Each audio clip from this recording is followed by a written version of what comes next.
BBM का तो मुझे नहीं मालूम, बीबीए का भी स्पेशलाइजेशन नहीं होता है, एमबीए में जाके स्पेशलाइजेशन होता है। नहीं बीबीए में कोई स्पेशलाइजेशन नहीं होता, मैं पढ़ा चुकी हूँ 6 सेमेस्टर तक। एमबीए में होता है, एमबीए में होता है, समझे ना। तुम लोग को भी एचआर है पढ़ने के लिए 3rd सेम में, ठीक है ना, पढ़ने के लिए है, लेकिन स्पेशलाइजेशन ग्रेजुएशन लेवल पे नहीं होता, मास्टर्स लेवल पे होता है। ओके, अच्छा आप देखो कि कहाँ तक पढ़ा चुके थे, जल्दी देखो। ये हो गया, इसके नीचे हो यानी कि मैंने ये सारे पॉइंट्स पढ़ा दिए थे, ठीक है। चलो ये सब खत्म होता। चलो एल्टन मायो को फादर ऑफ ह्यूमन रिलेशन, थोड़ा सा मुझे वहीं से कंक्लूड करके आगे स्टार्ट करने दो। एल्टन मायो को father of human relation movement बोलो या ह्यूमन रिलेशन अप्रोच बोलो, बोलते हैं, ठीक है। अभी तक जितना भी हमने पढ़ा भी इनके एक्सपेरिमेंट के बारे में या कंक्लूजन्स के बारे में, इसका एक डिसएडवांटेज है। जो क्रिटिक्स होते हैं, क्रिटिक्स किसको बोलते हैं, जो किसी चीज में निगेटिविटी को भी ढूंढते हैं, पॉजिटिविटी को भी ढूंढते हैं। तो एक निगेटिव पॉइंट निकल के आया अभी तक में, पीछे bench, last bench, anything serious? No. मैं क्या बता रही थी कि यहाँ पे हम लोगों ने जो भी पढ़ा था, इसमें एक ड्रॉबैक उन्होंने ये निकाला, जो क्रिटिक्स थे उन्होंने, कि आपने जो ये जितना भी बोला इनफॉर्मल का इम्पोर्टेंस, सुपरविजन फ्लेक्सिबल का इम्पोर्टेंस, जो भी आपने बोला, आपने ये एक्सपेरिमेंट कहाँ किया। अब एक्सपेरिमेंट कहाँ क्या का मतलब, एक कंपनी में की। जब हम बोलते हैं ना जनरलाइजेशन, एक वर्ड है, जनरलाइजेशन का मतलब क्या होता है कि तुम ऐसे समझो कि मान लो बिहार का 4 आदमी कहीं गया, ठीक है ना, और बदमाशी किया, तो नॉर्मली क्या कॉन्सेप्ट बन जाता है कि सारे बिहारी खराब है, जनरलाइज कर दिया आपने, ये गलत है, ठीक है ना। जब आप ऐसा कोई कंक्लूजन ड्रॉ कर रहे हैं तो कितनी आबादी है बिहार की, ठीक है ना, कम से कम 20%, कम से कम 20%, 25%, 50% पॉपुलेशन को तो लो, उसको तो चेक करो और तब जाके कंक्लूजन ड्रॉ करो, राइट। तो इन्होंने क्या किया था कि इन्होंने एक वेस्टर्न इलेक्ट्रिक कंपनी में क्या किया, रिसर्च किया, एक्सपेरिमेंट किया, और उसके बेसिस पर इन्होंने ये कंक्लूजन ड्रॉ कर दिया कि ये सारी चीजें होती है तो काम अच्छा होता है, अदरवाइज पीपल मोटिवेटेड नहीं होते। तो क्रिटिक्स ने यही सवाल किया कि आपने ये एक्सपेरिमेंट बहुत छोटे पॉपुलेशन साइज पे, एक कंपनी के 100-200 एम्प्लॉय पे बस किया था, राइट। और काम करने वाले जो इतने सारे लोग हैं, वर्कर्स है थ्रू वर्ल्ड वाइड, वो बहुत सारे हैं। तो आपका पॉपुलेशन साइज तो ना मच्छर जैसा है, ठीक है ना। इतने छोटे से लेवल पे आपने एक्सपेरिमेंट करके ये जनरलाइजेशन कैसे कर दिया, ये गलत है। अगर आपको इसको साबित करना है तो आप कम से कम 20% आबादी को तो लीजिए, कम से कम 10 और कंपनी को तो इस एक्सपेरिमेंट में शामिल करिए, फिर आप जनरलाइजेशन कर सकते हैं। जनरलाइजेशन मतलब आप उसको बोल सकते हैं कि लगभग सबके साथ ऐसा है। समझ में आया जनरलाइज कैसे करते हैं हम, जब आपको लगे कि ये ऑलमोस्ट सबका ऐसा गुण होता है। क्लियर? तो ये इसका ड्रॉबैक है। लेकिन ये ड्रॉबैक के बाद भी, ये ड्रॉबैक के बाद भी, राइट, एल्टन मायो के इस एक्सपेरिमेंट को आज भी एक्सेप्ट किया गया और मान्यता दी गई है कि ये एकदम सही चीज है, ठीक है ना। यानी इम्प्लॉइज जो है वो लिबर्टी से, फ्लेक्सिबिलिटी से, ऑटोनॉमी से, कम सुपरविजन से, कम working hour, 5 days a week, right.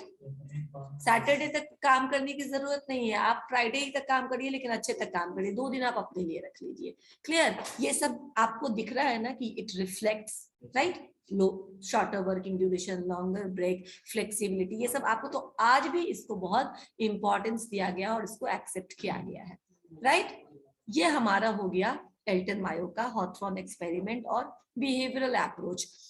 Behavioural science है, ठीक है। अभी बिहेवियरल 1950 से 1960 तक बिहेवियरल साइंस का दौर रहा, ठीक है ना, टाइम रहा।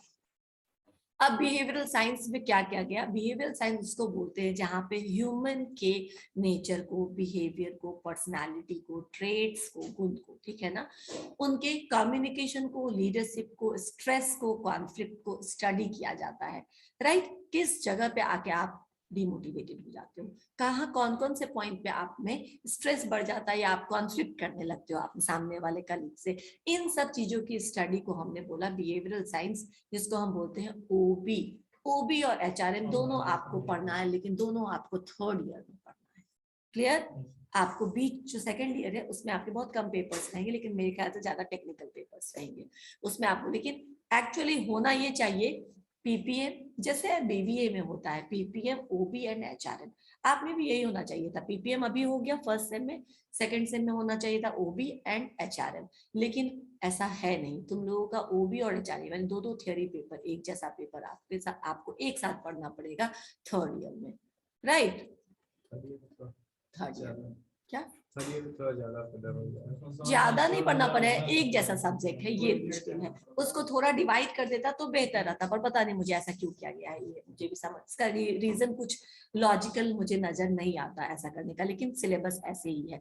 तो उसको ओबी बोलते हैं, right. So OB is behavioural science where we study attitude, personality, behaviour, communication, background, leadership and conflicts, stress and how people manage those things within an organisation. क्योंकि ऑर्गेनाइजेशन में आप अकेले काम करने वाले नहीं हो, आपको बहुत लोगों के बीच में काम करना है, तो आप ये कैसे एडजस्टमेंट बनाते हो। Roll number 6, roll number 57 absent mark करते हैं, ठीक है। दो ही बच्चा है, वो भी पढ़ नहीं रहा, ठीक है। 57, 6 एंड 57। नाउ कंटिंजेंसी अप्रोच पे चलते हैं। कॉन्टिंजेंट का मतलब समझ लो, बहुत जगह काम आएगा, राइट। कॉन्टिंजेंट का मतलब होता है, पहले एक बात समझ लीजिए, सपोज करो कि तुम्हारा एग्जाम का डेट मान लेते हैं कि आता है अप्रैल में, ठीक है, मान लो अप्रैल में आता है या मई में आता है, तुम्हारा एग्जाम होना है। लेकिन साथ ही अभी कैसा चल रहा है ना, पैंडेमिक चला, लास्ट ईयर देखिए एग्जाम वगैरह कितना लेट वेट हुआ, कई एग्जाम तो हुए ही नहीं, प्रमोट कर दिया गया। व्हाई?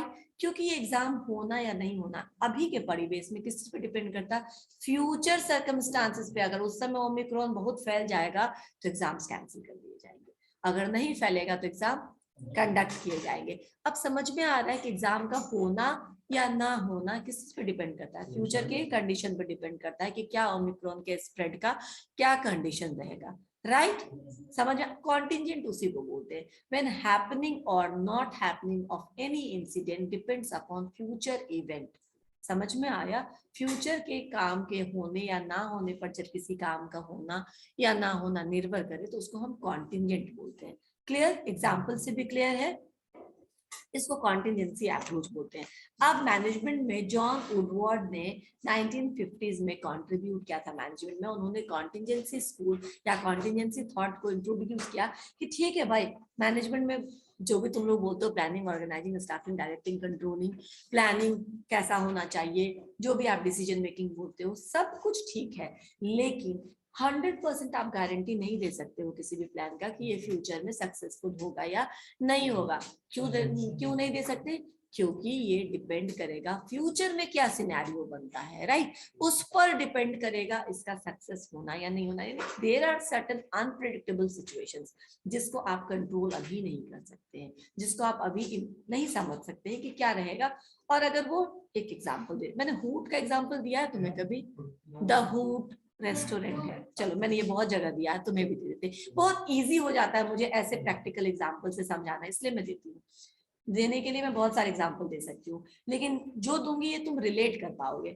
अभी आपके बोरिंग रोड ब्रांच के पास एक लास्ट ईयर एक नया रेस्टोरेंट खुला है। अच्छा, जब भी फूड जॉइंट्स खुलते हैं ना तो मेरा ध्यान चला जाता है। जैसे उस समय ध्यान चला गया कि फूड खुल रहा है, वैसे अभी ध्यान चला गया कि जहाँ हरीलाल है 9 to 9 है, उससे पहले एक पिज्जा हट बन रहा है, ठीक है ना, वो बैनर लगा लिया, यानी कि अभी 1 महीने में जनवरी में स्टार्ट हो जाएगा, राइट। अब मैं ये क्यों एग्जाम्पल दे रही हूँ, ये क्यों बोल रही हूँ, सुन। जब मैं कॉलेज उधर से जाती थी तो मैं देखती थी कि एक अच्छा रेस्टोरेंट बन रहा है, अच्छा ज्वाइन जैसा है, अच्छा डेकोरेट करा वगैरह, तो थोड़ा वो होता है ना, खींचता है आपका ध्यान, राइट। अब मैंने देखा कि अभी इनॉग्रेशन हुआ ही होगा, मैं कॉलेज में मैं आती हूँ ये सब न्यूज लेकर, यहाँ ये देखा, यहाँ देखा, चलेंगे कभी ये सब बोलने के लिए फैकल्टी रूम में, राइट। अब वहां मैंने देखा क्या कि अभी वो खुला ही था, इनॉग्रेशन हुआ ही था, और ठीक 1 हफ्ते बाद या 10 दिन के बाद क्या हुआ, लॉकडाउन लग गया। बार बार यही सोचती थी कि उसको कितना नुकसान हुआ होगा, राइट, उसने कितना पैसा खर्चा किया होगा, रेंट देता होगा वो हर महीना, इतने लोगों को रिक्रूट किया होगा, इतना सब कुछ रिसोर्सेस या इंफ्रास्ट्रक्चर क्रिएट किया होगा, उसकी कोई गलती तो नहीं है। अचानक से लॉकडाउन आ गया और उसको ये प्रेडिक्टेबल भी नहीं था, उसको मालूम भी नहीं था कि ऐसा सिनेरियो आने वाला है, जो कभी हुआ ही नहीं था वो होने जा रहा था, तो क्या प्रेडिक्ट कर सकते थे। ऐसे सिचुएशन में उस बिजनेस का सक्सेस, उस समय तो उसको कोई ROI नहीं मिला ना, रिटर्न ऑन इन्वेस्टमेंट नहीं आया जो आ सकता था, राइट। अब उसमें उसकी क्या गलती, राइट। तो देयर आर सर्टेन थिंग्स जो मैनेजमेंट अभी कंट्रोल नहीं कर सकता, वो फ्यूचर पे के सिचुएशन पे डिपेंड करेगा कि वो सक्सीड होगा या उसको टाइम लगेगा या वो सडन शेयर फेल्यूर हो जाएगा। समझ में आया? ये कंटिन्यू यही बोल रहे हैं ये मैनेजमेंट में कि यही होता है कि फ्यूचर में कुछ फैक्टर्स होते हैं जिसको आप अभी कंट्रोल नहीं कर सकते और वो आपके फेवर में गई तो आप सक्सेस हो जाएंगे। अभी देखो ना, एरिक युवान, कौन है एरिक युवान? हु इज एरिक युवान? नहीं जानते कोई भी? कोई नहीं जानते? नाम सुना लग रहा, अच्छी बात है, नाम तो सुना ही होगा, है ना? हाँ, एरिक युवान is the founder of zoom, ठीक है ना? समझ में आया? अब आप यस राइट, तो अब उसके लिए वो कोई 2 साल पहले ये कंपनी नहीं लॉन्च हुई है, राइट। तो ये कंपनी बहुत दिनों से चल रही थी, लेकिन इसके लिए मौका अभी आया है, ठीक है ना? इसके फेवर में चली गई। जो बाकी लोगों का वॉट लगा रहा है, बाकी लोगों के फैमिली में कितनी ज्यादा प्रॉब्लम्स हुई, इसके लिए वो सिचुएशन विन विन सिचुएशन हो गया। लोग घर से पढ़ रहे हैं, लोग घर से अपने काम कर रहे हैं, मीटिंग्स कर रहे हैं with the help of zoom, right. समझ में आया? अब ये है ना, फ्यूचर के सिचुएशन पे डिपेंड किया ना, किसी का सक्सेस होना, किसी का फेल होना। कंटिजेंसी अप्रोच ऑफ मैनेजमेंट यही बोलता है। क्लियर हो गया? है, अच्छा है, मैं इस बीच में गई भी थी, लेकिन देखो टिक गया, लेकिन सर्वाइवल कॉस्ट उसको ज्यादा पड़ा ना, वो कॉस्ट उसको ज्यादा इनकर करना पड़ा। अगर वो मजबूत नहीं होता तो वो नहीं टिकता, राइट।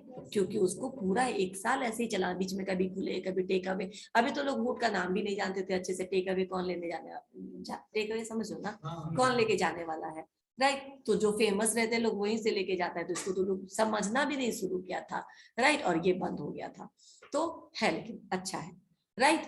अब हम चलते हैं नेक्स्ट पे, कॉन्टिजेंसी अप्रोच, क्लियर, राइट। अब चलते हैं हम quantitative approach of management. Quantitative किसको बोलते हैं? हाँ बिल्कुल, वेरी गुड। क्वांटिटेटिव बोलते हैं जहां पर हम मैथमेटिकल या स्टैटिस्टिकल टूल्स एंड टेक्निक्स को यूज करके किसी डिसीजन पर पहुंचते हैं, राइट। अभी मैं अगर बहुत सारे टर्म बोलूंगी, तुम्हें पढ़ना है, डिसीजन मेकिंग जब पढ़ाएंगे तो तुम लोगों को सब पढ़ाएंगे, बीबीए को ये सब नहीं पढ़ना, लेकिन आपको पढ़ना है, ठीक है ना? Linear programming, PERT CPM, PERT CPM, ये सब आप लोगों को पढ़ना है। कुछ नहीं है, समझ लो। These are approach, these are the technical tools जो यूज करके मैनेजर, प्रोडक्शन का मैनेजर डिसीजन लेता है कि कितना हमको प्रोड्यूस करना, किस रूट से प्रोड्यूस करना है, ठीक है ना? इसी तरह इन्वेंट्री मैनेजमेंट के टेक्निक्स होते हैं, एक एक करके आएंगे। तो आपको ऑपरेशन रिसर्च, क्वांटिटेटिव टेक्निक में 2 है, operation research and production and operation management. 2 मैंने बोला, क्या बोला? एक ऑपरेशन रिसर्च या और दूसरा बोला मैंने production and operation management. Operation research में किस चीज की जरूरत पड़ेगी? मैंने कहा जहां आप क्वांटिटेटिव टेक्निक्स को यूज करके डिसीजन लेते हो उसको हम बोलते हैं ऑपरेशन रिसर्च, राइट। ये पहले operation research second world war में वर्ल्ड वॉर की स्ट्रैटेजी बनाने के लिए यूज करते थे सैनिक लोग, बाद में उसको ऑर्गेनाइजेशन ने मैन्युफैक्चरिंग इंडस्ट्री में इम्प्लीमेंट कर लिया, राइट। अब इसका फायदा क्या होता है? सारी बातें आपको नहीं समझ में आएगी, समझिए मत, शॉर्ट में समझिए आप। अगर मैं गेम थ्योरी बोलूं तो समझ में नहीं आएगा, नहीं आया ना गेम थ्योरी क्या होता है।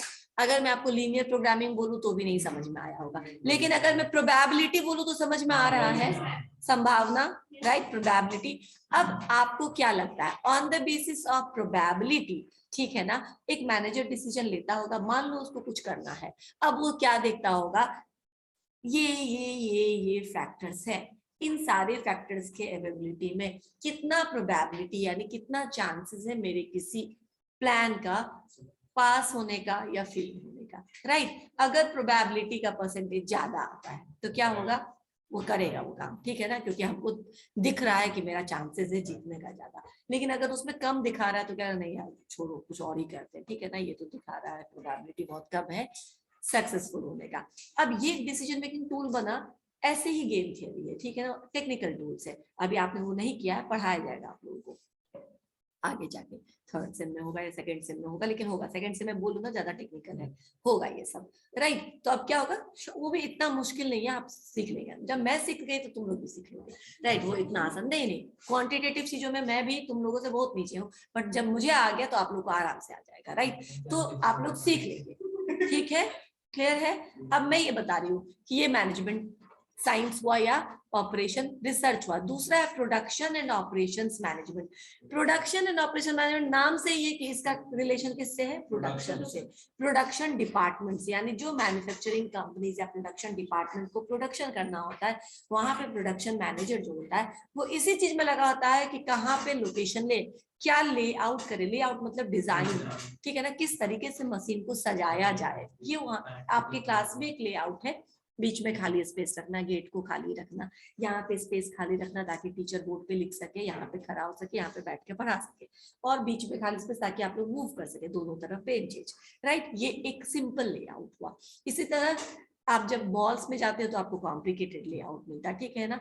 मेंस वेयर अलग, किड्स वेयर अलग अलग, वुमेन्स वेयर अलग, ग्रोसरी अलग, बुक्स अलग, एंटरटेनमेंट अलग, फूड स्टफ्स अलग मिलता है ना। Example of layout. ऐसे ही लेआउट पर काम करता है प्रोडक्शन डिपार्टमेंट, राइट। मशीनों के अरेंजमेंट पे, लोकेशन पे। इन्वेंट्री, इन्वेंट्री मतलब स्टोरेज, कितना स्टॉक मेंटेन करना है, कर कितना स्टॉक मेंटेन करके रखना है। स्टॉक कैसे, अगर पेरिशेबल आइटम है तो क्या बहुत ज्यादा खरीद के रख लोगे, नहीं, जस्ट इन टाइम, जिस समय जरूरत होगा उससे भी पहले लाना, ठीक है ना, नहीं तो ये खराब हो जाता है, क्लियर, ठीक है। कोई प्रोडक्ट है जो कम यूज होने वाला है, हाँ ठीक है, कम यूज होने वाला है, जैसे एसेंस, ठीक है ना, हम लोग वनीला एसेंस खरीदते हैं, देखो कि बाय डिफॉल्ट तुमको उसका इतना ही बड़ा डिब्बी मिलेगा, है ना। कभी मिलता है इतना बड़ा, नहीं, क्योंकि घरों की यूज के लिए इतनी बड़ी डिब्बी भी साल साल चल जाती है, जो एक्सपायरी भी हो जाता है, राइट। तो आप इतना बड़ा क्यों खरीदो, क्यों, क्योंकि आप उसको रोज यूज नहीं करते। वो नमक, तेल, हल्दी, मसाला नहीं है जो रोज ही यूज होता है, राइट। लेकिन जो चीजें ज्यादा यूज होती है वो ज्यादा आप खरीद के ले आते हो कि रोज नहीं जाना पड़े। समझ में आया। इन्वेंट्री मैनेजमेंट जब घर में हम कर रहे हैं, या कुछ बोल रहे हो आप, बोलिए, क्या बोलिए, जैसे कि मतलब तो मुझसे बोलो ना, उससे क्या बोल रहे हो, हाँ बोलो। जो भी डे टू डे लाइफ में मतलब होता है यूज करने वाला आइटम, तो मतलब छोटा डिब्बा में तो होता ही है, लेकिन बड़ा में भी आता है। मैं वही बोल रही हूँ कि बड़ा में बहुत चीज आएगा, लेकिन वनीला एसेंस जाओ तुम बड़ा डिब्बा ढूंढो, होटल के पर्पज से बस आएगा, राइट। घर में नहीं, आप क्यों नहीं करते, आप बड़ा क्यों नहीं आएगा। मान लो मैं वही बोल रही, अभी मैंने कंप्लीट भी नहीं किया था। चावल रोज यूज होता है, ठीक है ना। आटा, आटा का कभी इतना बड़ा ऐसे देखा है, ठीक है, नहीं, क्योंकि कभी कम से कम आधा किलो तो लगेगा, सुबह शाम बनेगा तो, राइट। इसीलिए वो 5 किलो, 2 किलो, 10 किलो के पैकेट में आता है, राइट। अगर पैकिंग करेंगे, जिनका बहुत परिवार होता है तो बहुत बड़ा बड़ा बोरा बिस्वा के लाते हैं। समझ में आया। अब तुम्हें समझ में आ रहा है कि नीड के हिसाब से हम स्टॉक करते हैं, खर्चे के हिसाब से स्टॉक करते हैं। मार्केट में वो चीजें हर सेशन में आपको मिल जाएगा, लेकिन जिसका यूज ही बहुत कम है उसको बहुत बड़े अगर हम पैकेट में डालेंगे तो क्या होगा, वेस्टेज हो जाएगा, राइट। इसीलिए उसका छोटा, मैं वनीला एसेंस की बात करी थी कि वो घर में प्राय बहुत कम यूज होता है। हम किसी किसी खास मौके पे केक या कुछ बनाते हैं तो उसको थोड़ा सा यूज करते हैं, इसीलिए वो छोटे से बोतल में आता है, राइट, क्योंकि उसका यूज नॉर्मली कम होता है, ठीक है, इन कंपेरिजन टू अदर जो हमारे ग्रोसरी के आइटम होते हैं उससे। तो इन्वेंट्री को मैनेज करते हैं हम, ऑर्गेनाइजेशन में भी प्रोडक्शन डिपार्टमेंट इन्वेंट्री को कंट्रोल करता है। क्यों, क्योंकि बहुत पैसा लगा देगा किसी ऐसे आइटम में जो बहुत स्लो मूविंग है, कभी कभी यूज होता है, तो क्या होगा, बहुत सारा कंपनी का पैसा उसमें फंसा हुआ है, राइट, पता नहीं कब तक खपेगा, उसको हम जरूरत होने पर ले आते। समझ में आ रहा है। तो ये इन्वेंट्री मैनेज करने का तरीका एबीसी एनालिसिस है, ईओक्यू है, जस्ट इन टाइम। अब ईओक्यू में बोल रही हूँ, यानी कितना ऑर्डर क्वांटिटी, कितना ऑर्डर हम, कितना क्वांटिटी हम ऑर्डर करें कि हमारे लिए इकोनॉमिक हो, समझ।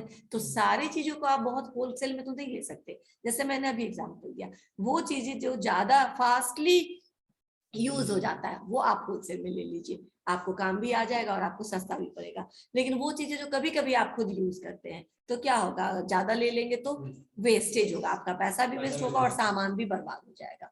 समझ में आया। तो ईओक्यू बोलते हैं just in time. Perishable items है, ज्यादा लंबे समय तक टिकता नहीं है तो समय पर लो ना, पहले से लेकर के रखने के लिए। फ्लावर्स, कितनी भी बड़ी शादी में फ्लावर्स की जरूरत होती है, उन जगहों पे जहाँ पे भी फ्लावर्स नहीं मिलता, बाहर से दरभंगा से या कहीं और से लाना होता है, यहाँ पर मान लो आरा में है या छपरा में या कोई ऐसी जगह जो नहीं, जहाँ नहीं मिलता होगा ज्यादा, मान लेते हैं, मुझे इस लोकेलिटी का इतना आइडिया नहीं है, ठीक है। तो क्या करते हैं, तो भी हम बोलते हैं ना कि शादी इस दिन है, आप सवेरे पहुंचा दीजिएगा। वाई? क्योंकि वो मुरझा जाएंगे शाम तक, राइट, वो पीले पड़ जाएंगे, तो क्या करेंगे हम उन फ्लावर्स का। तो आप बाहर से भी अरेंज करते हैं, तो आप सेम डेट चाहते हैं कि वो आए। समझ में आ रहा है क्यों? क्योंकि वो खराब हो जाएंगे, तो हम स्टॉक मेंटेन करके क्या करेंगे। क्लियर? तो जस्ट इन टाइम है, ईओक्यू है, ABC analysis. ABC again on the basis of importance and uses of material, उसको A grade, B grade, C grade में बांटा जाता है, और उस बेसिस पे ए को कितना ऑर्डर करना है, बी को कितना ऑर्डर करना है। बी मतलब बी नहीं, बी मतलब बी कैटेगरी में फॉल करने वाला मटेरियल। क्लियर? कितना ऑर्डर करना ये आप डिसाइड करते हो। तो इन्वेंट्री मैनेजमेंट इसको बोलते हैं, इन्वेंट्री कंट्रोल बोलते हैं। ये सारी चीजें कहाँ पढ़ना होता है, ये सारी चीजें प्रोडक्शन एंड ऑपरेशन मैनेजमेंट में पढ़ना होता है। ये भी मैनेजमेंट का एक पार्ट है, और ये आपका लास्ट अब बस पढ़ना है इतना ही। अभी वो सब आगे जाके पढ़ना, अभी के लिए तुम्हारे लिए इतना ही। These are different types of managerial approach, management approach. आपको इवोल्यूशन पढ़ा रहे हैं ना, तो मैंने सारा पढ़ा दिया, ठीक है ना। जब आप हॉथरन एक्सपेरिमेंट कर लोगे, बिहेवियरल कर लोगे, behavioural these are the part of modern approach of management. तो मॉडर्न, आप डायग्राम देखो यहाँ, चलो डायग्राम को एक बार फिर से देख लो, इसीलिए मैं बोलती हूँ कि डायग्राम याद रखो। मैं ले चलती हूँ डायग्राम पे, कुछ डायग्राम देखिएगा, देखिएगा अभी ला तो रही हूँ। अच्छा, यहाँ से हिल गया क्या? तो तुम लोगों ने बताया नहीं, मैंने देखा नहीं। ओके ठीक है, ये आप देखिए डायग्राम, ये देखो मॉडर्न नियो क्लासिकल में मैंने जैसे सिर्फ तुमको हॉथरन एक्सपेरिमेंट बताया एल्टन मायो का, वैसे ही और भी है, मास्लोज, हर्जबर्ग और मैग्रीगर, जो हम आगे पढ़ेंगे। इसको इसका पार्ट नहीं बनाते क्योंकि ये ऑलरेडी बहुत लंबी है, आपके लिए इतना ही काफी है। मॉडर्न थियोरी में पीटर ड्रकर का तो है ही, जो मैंने अलग से बताया, लेकिन यहाँ पे सिस्टम एंड कॉन्टिजेंसी अप्रोच भी किसमें है, मॉडर्न थियोरी का ही पार्ट है। तो ये डायग्राम याद रहेगा तो सब समझ में आ जाएगा ना, ये याद नहीं भेजा है। कल भी मैंने कुछ भेजा था या नहीं भेजा था तुम लोगों को? ठीक है, तो तुम लोगों को नहीं भेजा होगा, बाकी बीबीए बीसीए में भेजा होगा। तो तुमको जिस स्पीड से चल रहे हैं उसी स्पीड से पढ़ा रहे हैं। देखो अब ये देखो, this is the diagram of system approach of management. देखो सिस्टम में और कॉन्टिजेंसी में कई बार बच्चे कंफ्यूज कर जाते हैं। क्या कंफ्यूज कर जाते हैं कि कॉन्टिजेंसी भी बोलता है कि बाहरी, एक्सटर्नल ऐसे थिंग्स, ऐसे सिचुएशन जो आपके फेवर में नहीं गई तो आपका प्लान फेल हो जाएगा, और फेवर में आई तो आप सक्सेसफुल हो जाएंगे। ये सिस्टम अप्रोच में थोड़ा बहुत वैसा ही है, पर it uses the terms external environment and internal environment. अब देखो क्या है, सबसे पहले देखो इनपुट कहाँ से दिखा रहा है एरो, इनपुट एक्सटर्नल इन्वायरमेंट से लेता है। इनपुट में क्या क्या आया, कोई बता सकते हो? टेक्नोलॉजी, सही, टेक्नोलॉजी, मैन, मटेरियल, रिसोर्सेज, सब कुछ एक्सटर्नल रिसोर्सेज से आपने लिया, ठीक है। क्या? Raw material, everything you took from the external resource. ये जो घर बना है, तो क्या सर ने ये बालू सीमेंट सब अपने घर में बनाया है, या बालू के डिपार्टमेंट में बोल रही थी, सॉरी, बालू की कंपनी से या दुकान से, सीमेंट की दुकान से, जो भी है सब दुकान से लिया, जो भी है होगी, ठीक है। वैसे ही लेबर्स बाहर से लिए, यहाँ घर में तो इतने लेबर्स नहीं होंगे, लेबर्स बाहर से लिए बनाने के लिए, मशीन जो लगता है ढलाई के लिए या बनने के लिए वो सर ने हायर, यानी सब कुछ आपने कहाँ से लिया, एक्सटर्नल एनवायरनमेंट से, बाहर से, राइट। आपने वो सब लिया, वो आपका इनपुट हो गया, राइट। इनपुट यानी जिन चीजों के इस्तेमाल से आप प्रोसेस को पूरा करोगे और उस इनपुट को आउटपुट में कन्वर्ट कर दो, यानी फिनिश्ड गुड में कन्वर्ट कर देगो। तो इनपुट कहाँ से आया, एक्सटर्नल इन्वायरमेंट से, उसको प्रोसेस किया आपने ऑर्गेनाइजेशन के अंदर, और अब वो कन्वर्ट हो गया आउटपुट में। आउटपुट कहाँ जाएगा, मार्केट में जाएगा, कस्टमर यूज करेंगे, सप्लायर्स उसको लेंगे, ट्रांसपोर्टर्स उसको लेंगे, उसके आपके कॉम्पिटिटर्स उसको देखेंगे, ठीक है ना।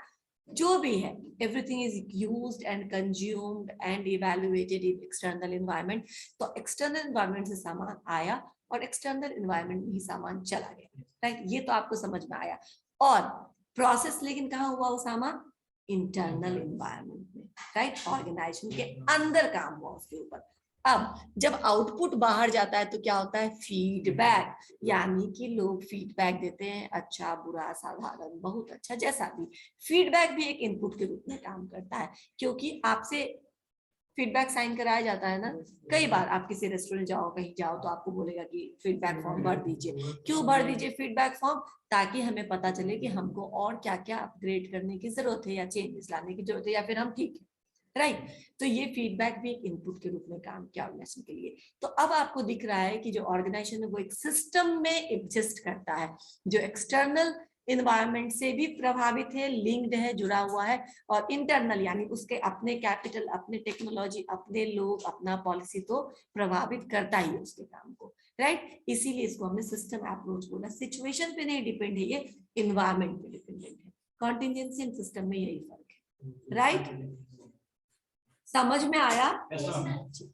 तो हमारा खत्म हो गया आज इवोल्यूशन ऑफ मैनेजमेंट। अब हम लोग नेक्स्ट करेंगे, जो भी कहो, या तो बिहेवियरल अप्रोच के तीनों थियरीज कर लेंगे और तब मॉडर्न मैनेजमेंट करेंगे, या कहो तो मॉडर्न मैनेजमेंट पहले करा देंगे पीटर ड्रकर का, और फिर बिहेवियरल अप्रोच। या लेंदी, कोई भी लेंदी नहीं, सब एक दो दिन का काम। पीटर ड्रकर एक दिन में हो जाएगा, और बिहेवियरल अप्रोच की जो 3 थियरीज है वो 2 दिन में खत्म हो जाएगी, ठीक है। चलो, या